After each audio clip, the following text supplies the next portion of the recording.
Okay, so actually I was teaching you in the class, but I think there was some kind of technical issue जिसकी वजह से uh, यहाँ से तो stream हो रहा था मेरे side से, but you were not able to see it. I think now it should be fine.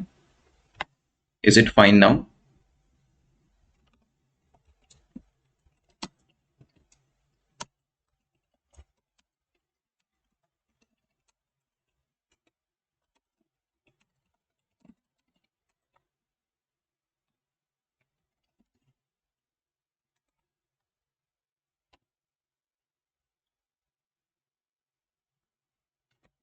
Okay, so good evening. Sureka, Santosh has joined. Ravi is here.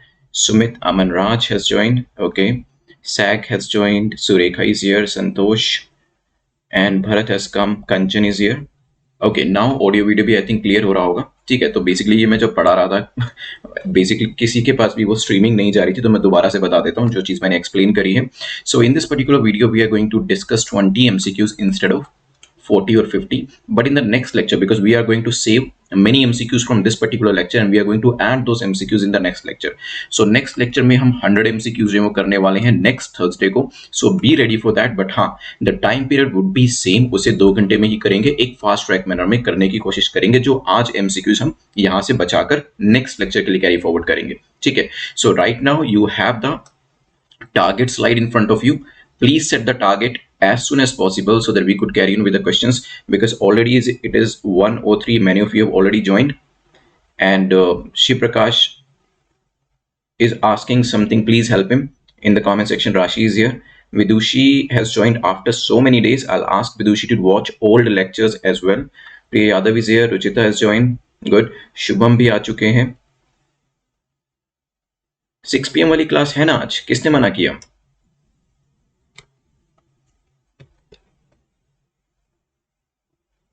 I am not visible. Ayesha खातून कह रहे हैं you are not visible. So am I not visible in the screen? Good evening Sangeeta, please refresh करिएगा if I am not visible, and please let me know if I am not visible, because it is showing me on the second screen that I am quite visible.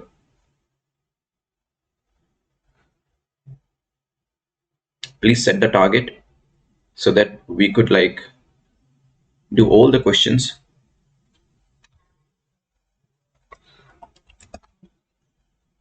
in a fast track manner. AV you are visible. Aisha, please refresh. Okay, Aisha, please read the comments जो कि आपको बाकी, because this is your first class, so some kind of issue might be there, but once you acclimatize with the entire setup चीजें आसान हो जाएंगी. तो सुमित ने लिखा है प्लीज अपनी जो वेबसाइट है उसको एक बार रिफ्रेश करिए, और उसके बाद ये आपको जो मैं विजिबिलिटी का इशू आ रहा है वो भी नहीं दिखाई देगा. ठीक है, तो यहाँ पर काफी सारे लोगों ने, सिमरन ने 15 का टारगेट सेट किया है, भरत इज 15+, प्रणय 15+ पे हैं, अंकित आज लगता है सारे ही 15+ पे हैं, मतलब सारे ही टॉप 2 कैटेगरीज में आने जा रहे हैं. कोई यहाँ पर आने की हिम्मत नहीं कर रहा है. So please set the target. Topper category में कोई नहीं आना चाह रहा है क्या? ओके, सुमित इज हियर, बहुत बढ़िया है. अमन एज यूजुअल पहले से ही बता सकता हूँ मैं, आने ही वाले हैं. राशि ने 16+ का टारगेट सेट किया है. गुड. देन ओहो, आर्यन ने सीधा ही 20 on 20. चलिए बहुत ही बढ़िया, 1 extra mark for you for the confidence.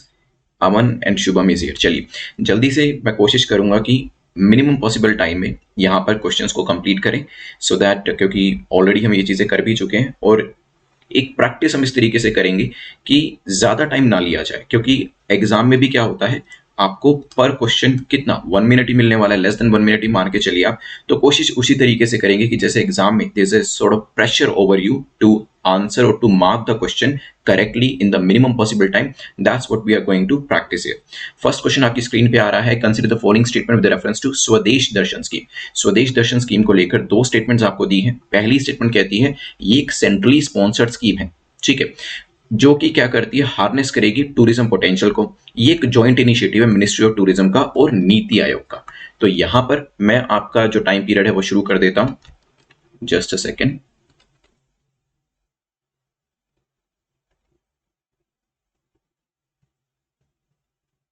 आप आंसर करिए इसको.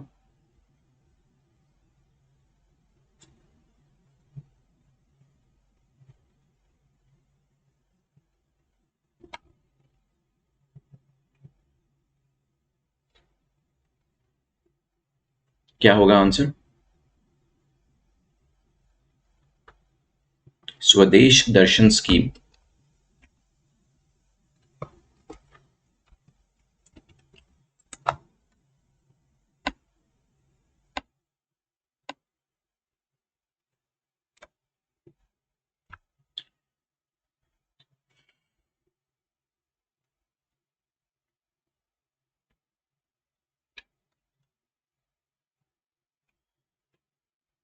ओके, सो अभी आंसर्स मेरे पास आ गए हैं। सिर्फ 6 लोगों ने करेक्ट आंसर दिया है। अगर मैं आपको बताऊं, द स्कीम जो है प्रमोट करती है किसको? टूरिज्म के पोटेंशियल को ही डेवलप करने के लिए है, बट ये कोई सेंट्रली स्पॉन्सर्ड स्कीम नहीं है। स्वदेश दर्शन स्कीम आप जानते हैं, पीएम इसको लेकर आते हैं बार बार।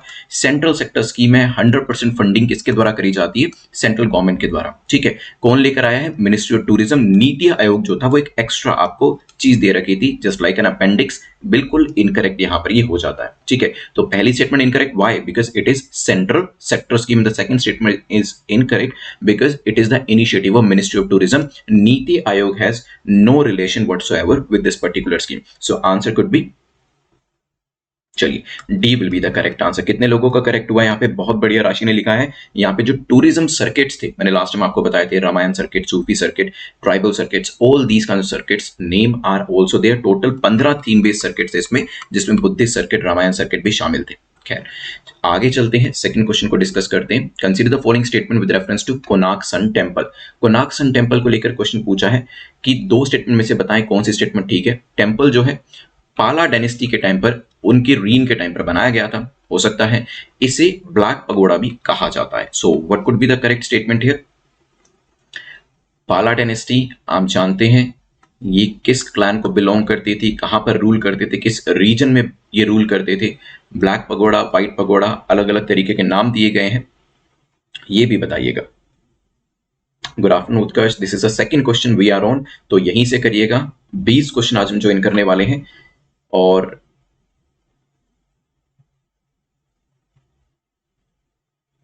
कोशिश करिए आज टॉपर कैटेगरी के अंदर आने की। और मुझे वैसे विश्वास है काफी सारे लोग यहाँ पे 18+ ही स्कोर करेंगे। बिल्कुल ठीक है, शोध गंगा लिखा है उत्कर्ष ने, और नाम यहाँ पे काफी अच्छे से जो ईस्टर्न गंगा डायनेस्टी के थे उनको सही पकड़ा है टू एन एक्सटेंट।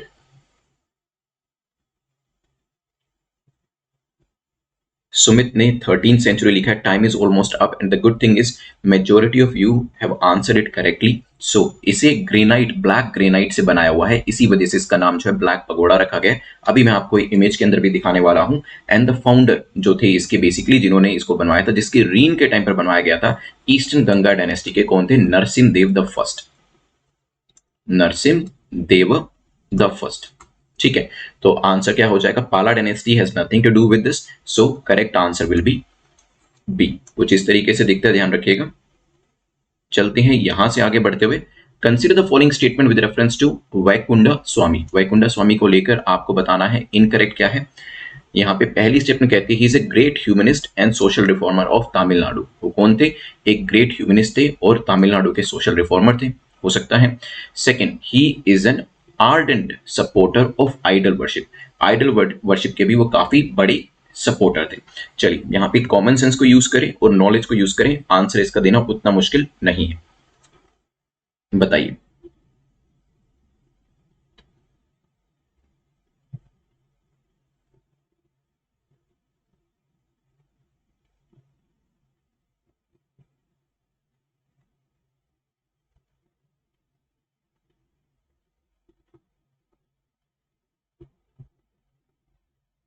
क्या हो सकता है? कहां से थे वो? क्या वो आइडल वर्शिप को सपोर्ट करते थे, नहीं करते थे? रिसेंटली न्यूज में थे, और आप जानते हैं कि अभी पर्सनैलिटी वाली न्यूज काफी ज्यादा पूछी जाती है जब से मिस्टर मोदी आए हैं यहाँ पर प्राइम मिनिस्टर बनके, क्योंकि काफी सारी पुरानी पर्सनैलिटीज जो हैं, जो कहीं ना कहीं हिस्ट्री की बुक्स के अंदर जिनको ज्यादा जगह नहीं मिलती, उनको यहाँ पर रिवाइव करने की कोशिश करी जा रही है। और एनबीटी के साथ मिलकर सरकार ने एक प्रोग्राम भी शुरू किया है जिसके अंदर unsung heroes of the countries जो हैं उनके ऊपर अगर आप बुक लिखना चाहें, अगर आप 30 साल तक के और राइटिंग के अंदर आप विशेष तरीके से रुचि रखते हैं, so you can write those books also. ठीक है, so he is a great humanist and social reformer. यहां तक तो बात ठीक हो जाती है, बट कहां से आते हैं वो? आते हैं वो उत्कर्ष की जगह से। ठीक है, या कहें कि उत्कर्ष उनकी जगह से आते हैं, केरला से आते हैं, तो पहली स्टेटमेंट गलत हो जाती है। सेकंड स्टेटमेंट की बात करें, देखिए कौन सा सोशल रिफॉर्मर ऐसा होगा जो कि आइडल वर्शिप, पर्दा सिस्टम, सती को सपोर्ट करेगा? अगर वो इन चीजों को सपोर्ट करेंगे then nobody will call them the humanist और nobody will call them the social reformer. Social reformer वही होते हैं जो समाज की कुरीतियां होती हैं उनको दूर करने की कोशिश करते हैं। So he was the social reformer, जो कि क्या थे, जो डिस्करेज करते थे आइडल वर्शिप को। तो यहाँ पे दोनों स्टेटमेंट आपकी इनकरेक्ट होने की वजह से आंसर क्या हो जाएगा, सी। चलिए चलते हैं फोर्थ क्वेश्चन के ऊपर। आत्मनिर्भर निवेशक मित्र पोर्टल अभी रिसेंटली न्यूज में देखा गया था, ये किसका इनिशिएटिव है, ये आपको बताना है। क्या ये डिपार्टमेंट ऑफ कॉमर्स का इनिशिएटिव है, डीपीआईटी का इनिशिएटिव है, डिपार्टमेंट ऑफ इकोनॉमिक अफेयर्स का, या फिर ऑफिस ऑफ इकोनॉमिक एडवाइजर का? बताएं। आत्मनिर्भर निवेशक मित्र पोर्टल, डोमेस्टिक इन्वेस्टर्स की हेल्प के लिए बनाया गया है। ये जो पर्टिकुलर पोर्टल है किसके द्वारा बनाया गया है, ये आपको बताना है। जो हमारे यहाँ पे डोमेस्टिकली, जैसे अगर आप एज एन इन्वेस्टर पैसा इन्वेस्ट करते हैं इंडिया के अंदर, मैं एज एन इन्वेस्टर पैसा लगाता हूं, तो हमारा पैसा जो है उसको लेकर हमें नॉलेज मिले, इंफॉर्मेशन हो, हमारा पैसा सुरक्षित रहे, हमें पूरी इंफॉर्मेशन मिले। All these kind of things are mentioned here, ठीक है, इन दिस पर्टिकुलर पोर्टल। बिल्कुल ठीक है, अमन राज ने मिनिस्ट्री ऑफ कॉमर्स लिखा है। सो मोर स्पेसिफिकली जो डिपार्टमेंट आपका जीआई टैग देता है, कौन सा डिपार्टमेंट आपका जीआई टैग देता है, प्लीज लेट मी नो 10 सालों के लिए। तो the department is DPIIT, department of promotion of industry and internal trade, जो है जो कि कॉमर्स मंत्रालय, वाणिज्य मंत्रालय के अंतर्गत आता है, मिनिस्ट्री ऑफ कॉमर्स के अंतर्गत आता है, ठीक है। उनके लिए ये एक वन स्टॉप पोर्टल जो है बनाया गया है। निवेशक, निवेशक कौन होते हैं, इन्वेस्टर्स। तो correct answer will be B, ठीक है।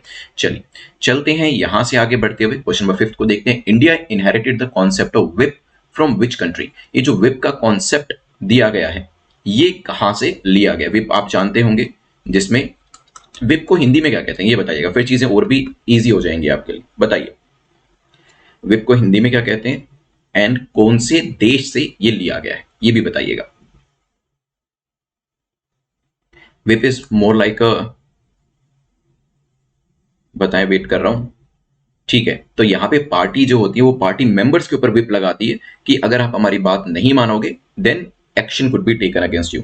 चाबुक लिखा है यहाँ पे अमन ने, बिल्कुल आप इसको कोड़ा भी कह सकते हैं, चाबुक भी कह सकते हैं। तो जो चाबुक होता है that is the whip. It means parties are saying to their members कि आप अलाइन करें the activities and the philosophy of the party से। अगर you go to a different direction then action can be taken against you. ये कहां से लिया गया है बताइए।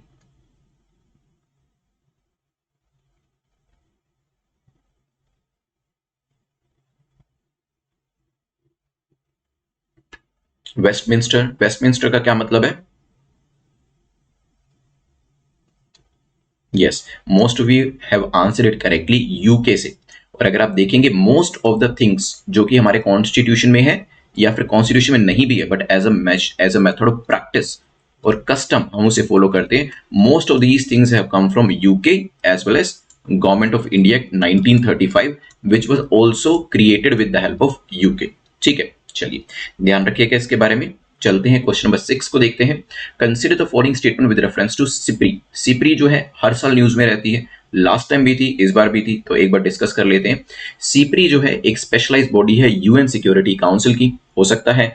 सिप्री जो है ये एक डेडिकेटेड रिसर्च करती है किस चीज को लेकर कि कौन सी कंट्री ऐसी है जो सबसे ज्यादा आर्म्स को इंपोर्ट कर रही है, which are the countries which are exporting most of the arms, और आर्मामेंट्स डिसआर्मामेंट्स कॉन्फ्लिक्ट को लेकर किस कंट्री की रैंकिंग क्या है, that is determined by SIPRI, ठीक है। और इसमें इंडिया का नाम तो सबसे आगे रहता है बिकॉज सिप्री की रिपोर्ट जब भी आती है it shows that India is one of the highest importer of armaments. Russia से कुछ आर्मामेंट्स जा रहे हैं वो इंडिया में आ रहे हैं, यूएस से आ रहे हैं वो भी इंडिया में आ रहे हैं, इजराइल से आ रहे हैं वो भी इंडिया में आ रहे हैं, and the France is also exporting so much of the armaments to India every year, ठीक है। सो इंडिया को एक मेजर इंपोर्टर के तौर पर यहां देखा जाता है।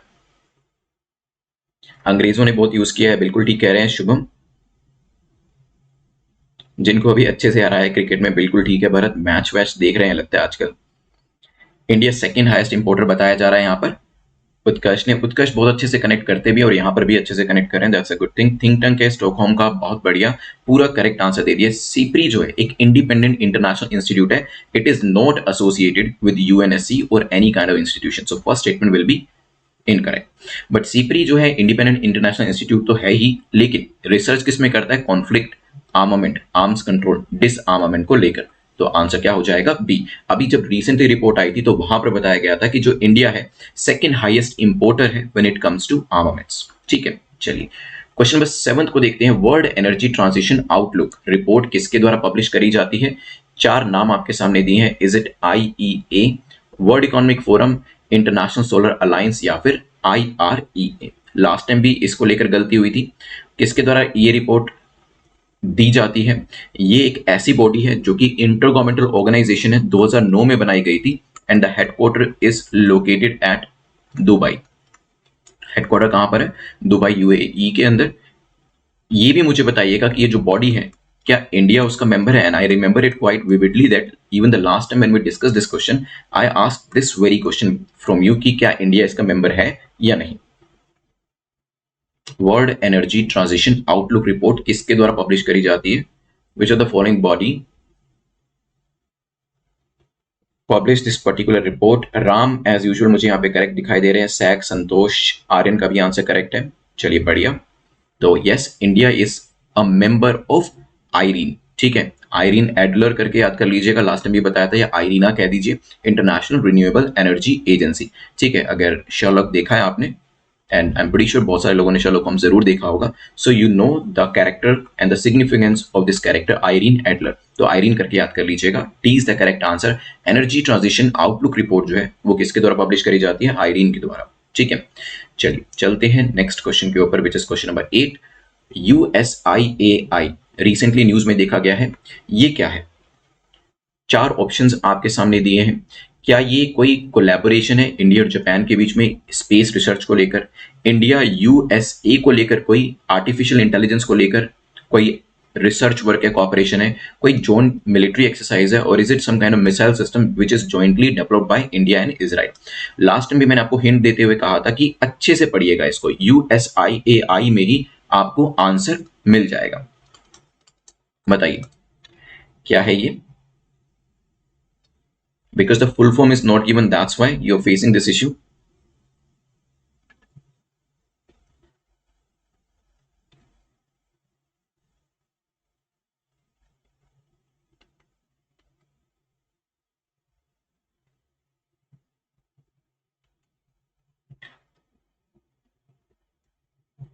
नेम में ही आंसर हमारे लिखा है, लड्डू क्वेश्चन है, उत्कर्ष सर बिल्कुल ठीक है। USIA है, US मतलब यूनाइटेड स्टेट्स, I मतलब इंडिया, AI मतलब क्या होता है? Artificial intelligence. सारा कुछ पता चल गया, India US artificial intelligence, match the following आपको करना था। दैट्स वाई समटाइम्स नॉलेज नहीं भी होगी, even then you will be able to solve the question how common sense. ठीक है, तो कोशिश करिएगा वहां पे कॉमन सेंस को भी यूज करिएगा, नॉलेज को तो डेफिनेटली यूज करिएगा। तो ऑफकोर्स नॉलेज तो इंपॉर्टेंट है ही है, लेकिन कॉमन सेंस भी काफी सारे क्वेश्चंस आपके सोल्व करा देगी। ठीक है, चलिए चलते हैं क्वेश्चन नंबर 9 के ऊपर डिस्कशन करते हैं अपना। क्वेश्चन नंबर 9 जो है NPPA के बारे में, national pharmaceutical pricing authority, sometime seen in the news, इसे किसके द्वारा एस्टैब्लिश किया गया है? Ministry of finance, ministry of AYUSH, ministry of chemical and fertilizer और ministry of commerce and industry? जल्दी बताएं। थोड़ा सा इजी क्वेश्चन बनाया है क्योंकि मैं इसके अंदर हेल्थ मिनिस्ट्री जो थी वो ऐड कर सकता था इसको डिफिकल्ट बनाने के लिए, लेकिन कोई बात नहीं, थोड़ा सा इजी है, फिर भी आंसर करिए इसको। NPPA को 1997 में एस्टैब्लिश किया गया था एज एन अटैच्ड ऑफिस, एक अटैच ऑफिस के तौर पर।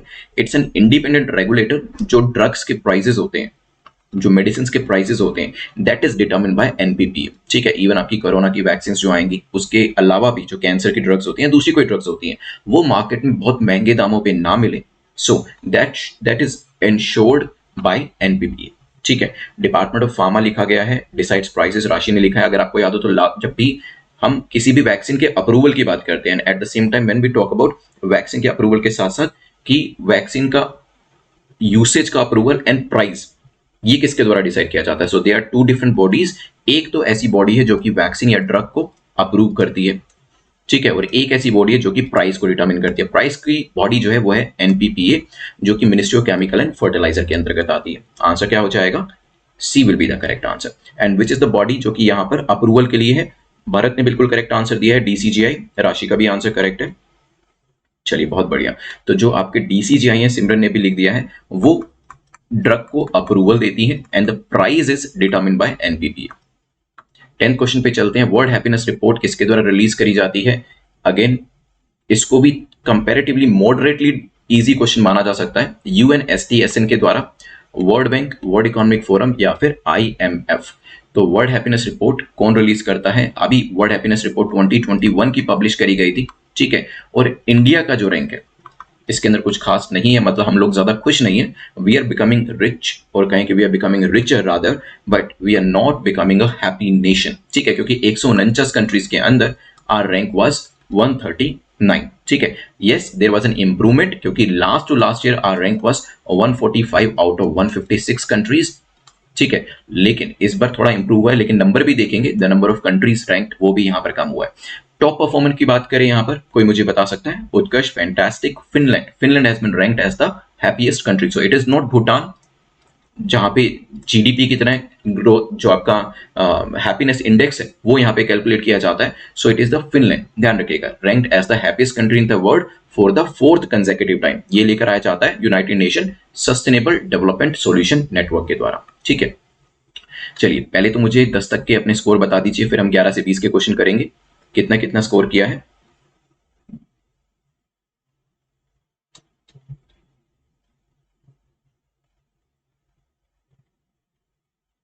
Bhutan gives higher preference to GHP. चलिए मैं एक बार लिख भी देता हूँ यहाँ पे नाम जिसके मुझे दिख जाते हैं। अमन ने 10 on 10 लग ही रहा है कि करेंगे ये। उत्कर्ष ने 9 का किया है, उत्कर्ष 10 ही कर लीजिए उसको, क्योंकि फिर एक क्वेश्चन रह जाएगा। या फिर अभी जितनी देर यहाँ पे दूसरी चीजें पूछ रहा हूँ, आप जाके पहला क्वेश्चन अटेम्प्ट कर लीजिए पीछे ले जाके वीडियो को। राम थोड़ा सा एक क्वेश्चन गलत हो गया, कोई बात नहीं राम, 9 इज गुड स्कोर। राशि का 8 का स्कोर है, भरत का 9 का स्कोर है, सुरेखा 7 पे है, अमित 9 पे है, सुमित भी आपके 10 के ऊपर आ जाते हैं, चलिए बहुत बढ़िया। सिमरन का भी 8 का स्कोर है, कंचन भी, अच्छा कंचन ने मैसेज लिखा है, शुभम 5 पर है, सैक 4 पर है, आर्यन 5 पर है, यश गुप्ता 6 पर है, शिव प्रकाश 1, कंचन 8। ओके चलिए धीरे धीरे इंप्रूव करिएगा। प्रणय 6 पे है, Yahoo is on 3, Santosh is on 5, Shubham 6, Naseeruddin Shah is on 7, Priya Yadav is on 4। अभी पूरा मौका है आपके पास 11 से 20 क्वेश्चन में। यहाँ पर जो कट ऑफ आपकी होने वाली है, the cut off will be 12, तो 12 का स्कोर तो आप कंप्लीट करिएगा, 12 तो आपको टच करना ही करना है किसी भी कीमत के ऊपर। Arunachal Pradesh, Tripura and Mizoram border with Myanmar, तो ये आपका मैप रिलेटेड क्वेश्चन है कि अरुणाचल प्रदेश, त्रिपुरा और मिजोरम तीनों का जो बॉर्डर है वो किसको टच करता है? म्यांमार को टच करता है। हो सकता है बॉर्डर सिक्योरिटी फोर्स जो है वो क्या करते हैं, वो म्यांमार के बॉर्डर को गार्ड करते हैं, ठीक है। यहाँ पर जल्दी से आंसर करिए मुझे, the poll is not working right now, तो एक बार कमेंट सेक्शन में ये आंसर कर दीजिएगा।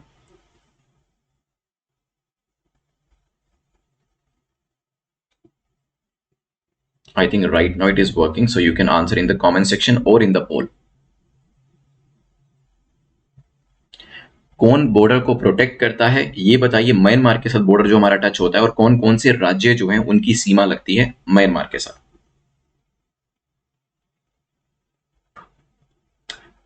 प्रशुन ने बी लिखा है, राम ने डी लिखा है, Shiv Prakash is on D, काफी सारे लोगों ने डी आंसर किया है, ठीक है। चलिए देखिए, वैसे बॉर्डर की बात करें तो यहाँ पे अरुणाचल प्रदेश का बॉर्डर लगता है, बिल्कुल लगता है। मिजोरम का लगता है, बिल्कुल लगता है। What about Manipur, Nagaland? मणिपुर नागालैंड का भी बॉर्डर लगता है, लेकिन त्रिपुरा का नहीं लगता है, तो पहली स्टेटमेंट आपकी इनकरेक्ट हो जाती है। बॉर्डर सिक्योरिटी फोर्स ये किससे प्रोटेक्ट करती है हमें? बॉर्डर सिक्योरिटी फोर्स जो है ये तैनात करी जाती है कहां पर बताइए? इंडिया और हमारी फेवरेट कंट्री कौन सी है बताइए, जल्दी से बताएं। यस, हमारी फेवरेट कंट्री पाकिस्तान, ठीक है। तो पाकिस्तान के साथ जो बॉर्डर टच होता है आपका, बांग्लादेश के साथ जो बॉर्डर टच होता है, वहां पर आपका बीएसएफ जो है वो रहता है बॉर्डर सिक्योरिटी फोर्स के तौर पर। लेकिन जो आपकी म्यांमार की कंट्री है वहां पर असम राइफल्स जो है वो तैनात रहते हैं हमें प्रोटेक्ट करने के लिए। आंसर क्या हो जाएगा? D will be the correct answer, ठीक है। So this is the location जो मैंने आपको दिखाई थी। म्यांमार के साथ आसाम का बॉर्डर भी टच हो रहा है, अरुणाचल का भी ऊपर से बॉर्डर टच हो रहा है, नागालैंड का भी बॉर्डर, और नीचे मिजोरम का भी बॉर्डर टच हो रहा है, लेकिन त्रिपुरा थोड़ा सा नीचे हो जाता है तो बॉर्डर टच नहीं होता है। यूएस इंडिया डिफेंस पैक्ट्स के बारे में 2 स्टेटमेंट्स आपको दिए, आपसे पूछा बताइए करेक्ट क्या है। तो यहां पर पोलिंग जो है आई थिंक शो हो जाएगी इस बार आपको टाइम से। इंडिया ने 3 आउट ऑफ 4 फाउंडेशनल अग्रीमेंट जो है वो साइन किए हुए हैं, लेकिन बैकअप अभी तक साइन नहीं किया है।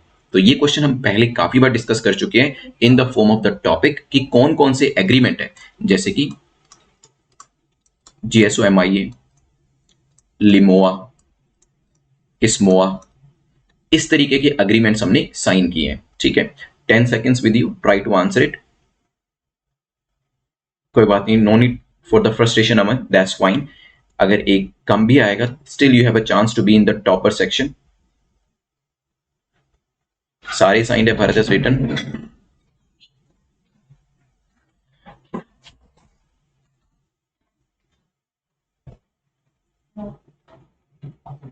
राशि ने लिखा है 2, 16, 18, 20, बहुत बढ़िया।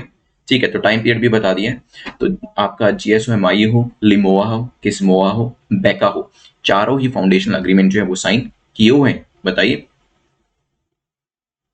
यस, तो 3 आउट ऑफ 4 इनकरेक्ट हो जाता है। Why? Because it is 4 out of 4।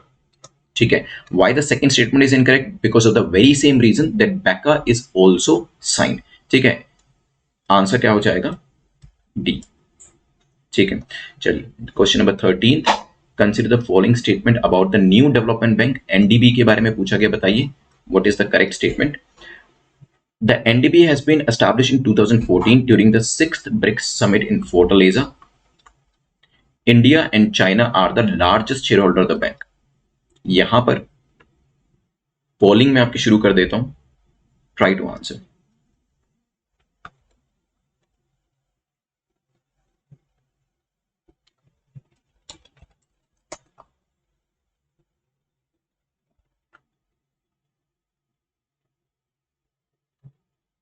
I think शुरू हो गई होगी polling. New development bank, because NDB काफी टाइम से न्यूज में है, बीच बीच में इसको लेकर न्यूज भी आती है, और कोविड के टाइम में बहुत सारी फंडिंग भी इसके द्वारा करी गई है। That's why this could be there in the paper.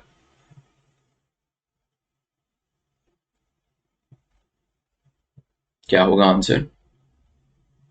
चलिए, सो यहाँ पे आंसर काफी सारे लोगों का आ गया है। It's a multilateral development bank जो कि ब्रिक्स कंट्रीज के द्वारा सेटअप किया गया था, Brazil, Russia, India, China, फोर्टलेजा summit के अंदर ही 2014 में। तो पहली स्टेटमेंट ठीक हो जाती है। But unlike other bank, there is a different bank. कौन सा है वो? मनी लावाला। बताइए मनी लावाला कौन सा बैंक है? जहां पर फंडिंग पैटर्न अलग अलग है, शेयर होल्डिंग पैटर्न अलग अलग है, because this is one of those banks जहां पर फंडिंग पैटर्न जो है इक्वल है, equal voting rights, equal funding. तो यहां पर चाइना इंडिया का लार्जेस्ट होने का सवाल ही नहीं उठता है। Why? Because all the members have equal share holding in this. Answer क्या हो जाएगा? ए। ठीक है, जब हम एडीबी की बात करते हैं तो वहां पे बिगेस्ट शेयर होल्डर कौन है, बताइए। यूएस और जापान का जो है ऑलमोस्ट बराबर का शेयर होल्डिंग वहां पर एग्जिस्ट करता है। ध्यान रखिएगा, एडीबी मनीला वाला, वहां पर फंडिंग पैटर्न डिफरेंट है और यहां पर इक्वल है। चलिए, तो ये बैंक क्या होता है, बेसिकली चीजें हम सब पढ़ते हैं लेकिन वो मिक्स हो जाती है, वो मिक्स होने से बचाना है। मिक्सिंग कैसे बचेगी? When we try to revise them again and again. ठीक है, चलिए प्रिज्म के बारे में डिस्कशन करते हैं। बताइए प्रिज्म को लेकर करेक्ट क्या है। ये department of science and technology का एक इनिशिएटिव है, हो सकता है।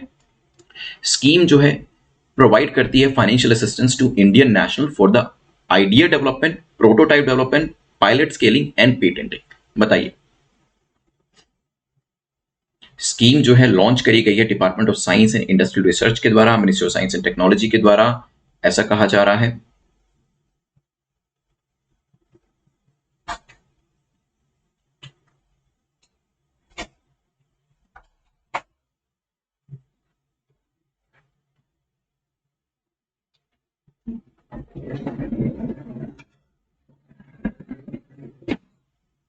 चलिए, so scheme has been launched by, वैसे मैंने आपको ये बताया था department of science and technology है क्या? No, so it is by department of science and industrial research. किसके अंतर्गत आता है? Ministry of science and technology के अंतर्गत अंतर्गत ही आता है, but the department name is little bit different, department of science and industrial research, ना कि department of science and technology. तो पहली स्टेटमेंट इनकरेक्ट हो जाती है, बट हाँ, जो प्रिज्म है ये जो है ट्रांसफॉर्म करेगा, इंडिविजुअल इनोवेटर को बढ़ावा देगा। टेक्नोप्रेन्योर्स हमारी कंट्री के अंदर जो है, सक्सेसफुल टेक्नोप्रेन्योर्स जो है वो भी क्रिएट करने की कोशिश करेगा। किस तरीके से? जब हम वायबल इनोवेशंस को लेकर आते हैं जो कि सोसाइटी के अंदर जो प्रॉब्लम्स होती हैं उसको दूर करने के लिए प्रोटोटाइप्स बनाने की कोशिश करी जाती है। ठीक है, so first statement is incorrect, second statement is correct, answer will be B.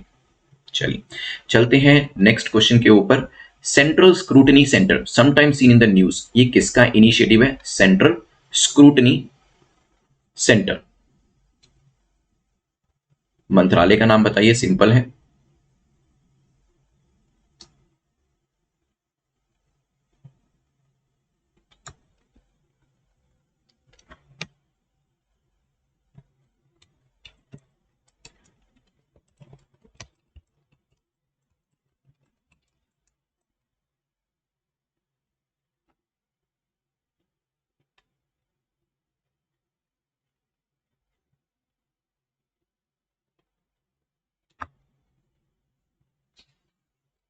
Last time इस क्वेश्चन को लेकर थोड़ा सा इशू चल रहा था, काफी सारे लोगों ने कहा कि मिनिस्ट्री ऑफ फाइनेंस भी है, बट यस यहाँ पे आंसर आपका क्या है, मिनिस्ट्री ऑफ कॉर्पोरेट अफेयर्स। ठीक है, पीआईबी के अंदर जाकर चेक करेंगे, then you will get to know. अभी मेरे पास पीआईबी की basically there is a statement जो मैं आपको पढ़ के बताता हूँ। Nirmala Sitharaman here today virtually launched Central Scrutiny Center and Investor Education Protection Fund Authority EIEPFA mobile app को लॉन्च किया गया था।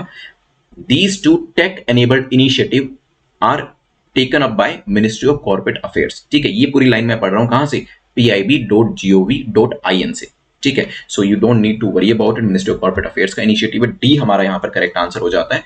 चलते हैं यहाँ से आगे बढ़ते हुए क्वेश्चन नंबर 16 के ऊपर, जो कि एससीओ को लेकर पूछ रहा है, बताइए करेक्ट क्या है। Countries that share border with China, सिर्फ वही एससीओ की मेंबर्स हैं, हो सकता है। It is a Eurasian political economic military organisation, जिसका एम क्या है, पीस को मेंटेन करना, सिक्योरिटी को मेंटेन करना, स्टेबिलिटी को लेकर आना। जल्दी से बताएं, इंडिया पाकिस्तान क्या इसके मेंबर है या नहीं है, ये भी सोचिएगा। और यहाँ पे जो क्वेश्चन कह रहा है कि एससीओ के वही मेंबर्स हैं जो कि चाइना के साथ बॉर्डर शेयर करते हैं, इसके ऊपर भी ध्यान दीजिएगा।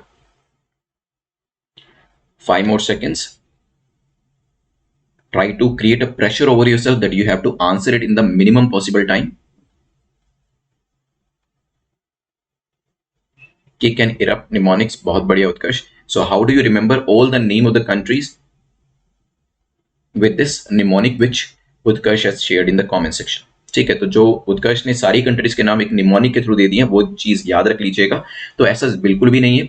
मेंबर कंट्रीज में कजाकिस्तान भी है, चाइना भी है, Kyrgyzstan, Russia, Tajikistan, Uzbekistan, Pakistan, India भी इसको ज्वाइन कर चुका है। These are the member countries, border share हो या ना हो इसका कोई लेना देना नहीं है। ठीक है, बट हाँ, this particular body is created for the peace, security and stability of the region. ठीक है, इंडिया, पाकिस्तान, चाइना जो है वो भी पार्टिसिपेट करते हैं इसकी टेररिज्म एंटी टेररिज्म एक्सरसाइज होती है, उसके अंदर भी पार्टिसिपेशन जो है वो किया जाता है इंडिया, पाकिस्तान, चाइना के द्वारा। ठीक है, चलिए क्वेश्चन नंबर 17 को देखते हैं, जो कि पूछ रहा है consider the following statement with reference to NCT of Delhi, national capital region जो है उसको लेकर चीफ मिनिस्टर जो है कहा गया है किसके द्वारा अपॉइंट किए जाते हैं, लेफ्टिनेंट गवर्नर के द्वारा अपॉइंट करे जाते हैं। हो सकता है on the advice of president, ये भी हो सकता है Delhi assembly can make laws on all the matters of the state list and the concurrent list. सोच के बताएं क्या आंसर होगा। चीफ मिनिस्टर क्या एलजी के द्वारा, क्योंकि आप जानते हैं सीएम और एलजी की आजकल खिटपिट चलती रहती है दिल्ली के बीच में, तो खास तौर पे तो ये किनके द्वारा अपॉइंट किए जाते हैं, और क्या दिल्ली जो है उसके पास स्टेट लिस्ट और कॉन्करेंट लिस्ट के पूरे राइट्स हैं।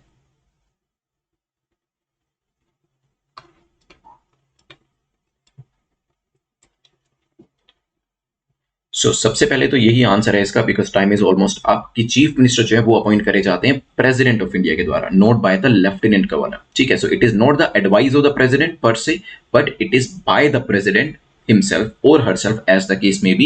Other ministers, they are also appointed by the president, but that will be on the advice of chief minister. तो चीफ मिनिस्टर जो है राष्ट्रपति के द्वारा बिठाए जाते हैं, लेफ्टिनेंट गवर्नर का रोल नहीं होता है। हालांकि बाद में लेफ्टिनेंट गवर्नर ही सबसे ज्यादा नाक में दम करते हैं चीफ मिनिस्टर का, और चीफ मिनिस्टर नाक में दम करते हैं लेफ्टिनेंट गवर्नर का। ठीक है, सो that is the first statement जो इनकरेक्ट हो जाती है। सेकंड की बात करें तो यहां पर पीपीएल, मैंने आपको लास्ट टाइम भी बताया था, याद रखिएगा, पीपल। ठीक है, तो दिल्ली असेंबली जो है सभी जगह पे लॉज बना सकते हैं, लेकिन पीपल के लिए लॉज नहीं बना सकते। पीपल के हैं, P stands for police.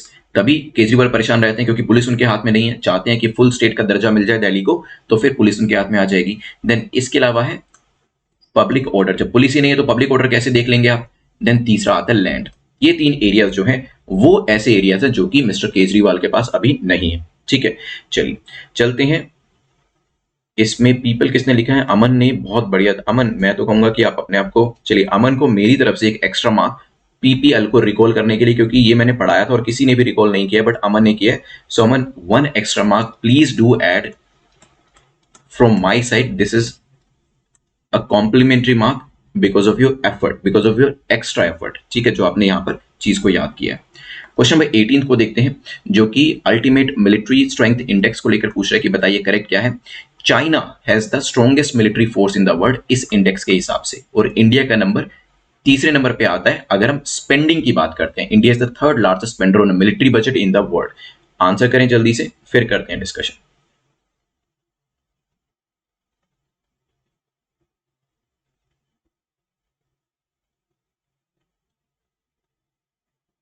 Bharat ने क्वेश्चन पूछा है और उत्कर्ष ने आंसर कर दिया। दिल्ली का सिस्टम थोड़ा सा अलग है। अच्छा, राशि ने भी रिकॉल किया था। ठीक है, राशि का मैंने, सॉरी राशि, मैंने आपका जो कमेंट है पढ़ा नहीं। So you can also add 1 extra mark in your total. Nishant Chaudhary पूछ रहे हैं ये किक इरप निमोनिक क्या है? किक इरप बताइए उत्कर्ष। किक इरप टॉपिक, किक इरप निमोनिक के बारे में निशांत पूछ रहे हैं। किक इरप में बेसिकली आपकी कंट्रीज के जो नाम है वो आ जाते हैं।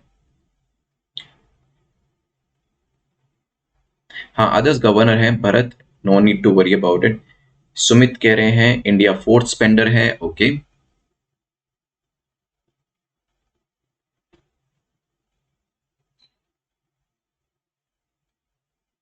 चलिए, तो यहां पर अल्टीमेट मिलिट्री स्ट्रेंथ इंडेक्स जो निकाला गया, पहले तो ये है कि यस, चाइना की स्ट्रॉन्गेस्ट मिलिट्री इस इंडेक्स के द्वारा बताई गई है। ठीक है, चाइना की जो मिलिट्री है वो स्ट्रॉन्गेस्ट बताई गई है, और इंडिया का जो है वो 4th नंबर पे आता है जब हम स्ट्रेंथ की बात करते हैं।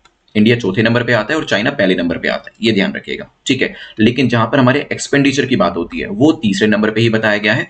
तो दोनों स्टेटमेंट यहां पर ठीक हो जाती है। आंसर क्या हो जाएगा? सी।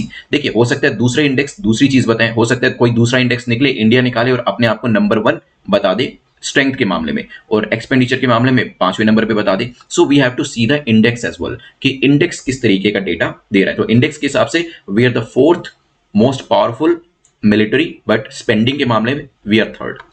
Consider the following statement with reference to different grants in India. आपसे पूछा कि बताइए दोनों में से कौन सी स्टेटमेंट ठीक है। Supplementary grants are granted when a need has a reason during the current financial year for additional expenditure. अगर एक नई सर्विस के लिए एडिशनल एक्सपेंडिचर देना है तो सप्लीमेंट्री ग्रांट दिया जाता है, हो सकता है। Additional grant is granted when money has been spent on any service during the financial year above the amount granted for that service in the budget for that year। आपने x amount decide किया था लेकिन उससे ज्यादा खर्चा हो गया, अब और एक्स्ट्रा देना है तो वहां पर एडिशनल ग्रांट जो है वो दिया जाता है। सोचिए इसके बारे में, फिर करते हैं discussion. Additional grant, supplementary grant, these are given in your Laxmikanth book.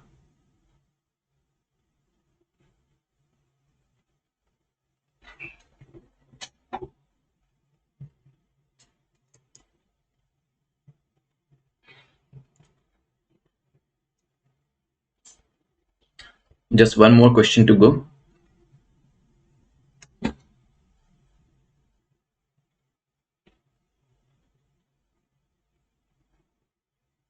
क्या आंसर होगा? एसपीजी ने करेक्ट किया है, कंचन का भी आंसर करेक्ट है। वाइसे वर्षा लिखा है राशि ने, उत्कर्ष ने भी लिख दिया, उल्टा कर दिया। Supplementary grants are granted when the amount authorised by the parliament, जितना अमाउंट ऑथोराइज किया जाता है पार्लियामेंट के द्वारा एक अप्रोप्रिएशन एक्ट को पास करके किसी भी पर्टिकुलर सर्विस के लिए, किसी भी फाइनेंशियल ईयर के लिए, वो कितना, वो कम पड़ जाता है। ठीक है, so this is not additional grant, this is supplementary grant. Additional grant क्या होता है? ये ग्रांट किया जाता है जब कोई नई चीज आती है, basically there is a need, एक नई नीड अराइज हुई करंट फाइनेंशियल ईयर के अंदर किसी नई सर्विस के लिए, तो वहां पर एडिशनल ग्रांट दिया जाता है। तो मैंने आपको ये उल्टा करके बेसिकली स्वैप करके दिया था। करेक्ट आंसर आपका हो जाएगा जी। ठीक है, लास्ट क्वेश्चन को देखते हैं। Consider the following statement with reference to NPA. NPA को लेकर पहली स्टेटमेंट कहती है एनपीए इज अ लोन और advance for which the principal और interest payment remained overdue 180 दिन तक। हो सकता है a loan granted for long duration crops will be treated as NPA if the installment of principal or interest thereon remains overdue for 2 crop season। तो एक loan जो दिया गया है क्रॉप्स के लिए और वो लॉन्ग ड्यूरेशन क्रॉप है, अगर 2 क्रॉप सीजन तक उसका पैसा वापस नहीं किया जाता, इंटरेस्ट वापस नहीं किया जाता, तो उसको भी एनपीए ही कंसीडर किया जाता है। So what could be the answer? This is the last question we are doing. इसके बाद अपनी रैंकिंग देखेंगे।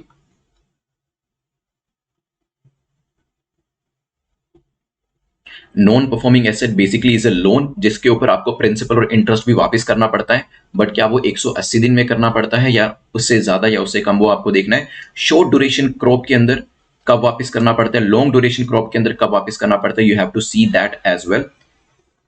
फिकी, federation of Indian chamber commerce of India, IBA के द्वारा एक एनपीए सेक्टर के अंदर, बैंकिंग सेक्टर के अंदर there is a study rise जो कि यहां पे दिखाया गया था।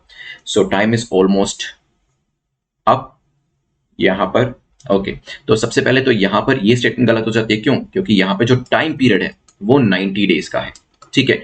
और ये चीज ध्यान रखिएगा, लोन जो दिया जाता है शॉर्ट ड्यूरेशन क्रॉप्स के लिए, उसे एनपीए तब माना जाता है जब इंटरेस्ट और प्रिंसिपल दोनों ही पे नहीं किए जाते दो क्रॉप सीजन। तो दो क्रॉप सीजन की बात करी जाए, सो it is not long duration crop, it is the short duration crop. और लॉन्ग ड्यूरेशन क्रॉप में कितना यहाँ पे सीजन लिए जाते हैं, ओनली वन क्रॉप सीजन, ठीक है। तो लॉन्ग ड्यूरेशन क्रॉप की जगह यहाँ पर वन क्रॉप सीजन होना चाहिए था, या फिर अगर टू क्रॉप सीजन दिया है देन यहाँ पे शॉर्ट ड्यूरेशन क्रॉप होना चाहिए था। दोनों इनकरेक्ट होने की वजह से आंसर क्या हो जाएगा, D will be the correct answer. चलिए जल्दी से अपने मार्क्स बता दीजिए।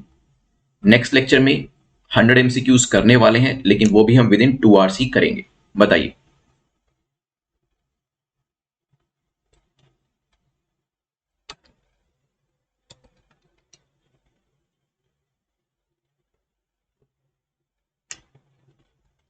ओके, मेरे को लिखने भी दीजिएगा थोड़ा यहाँ पे।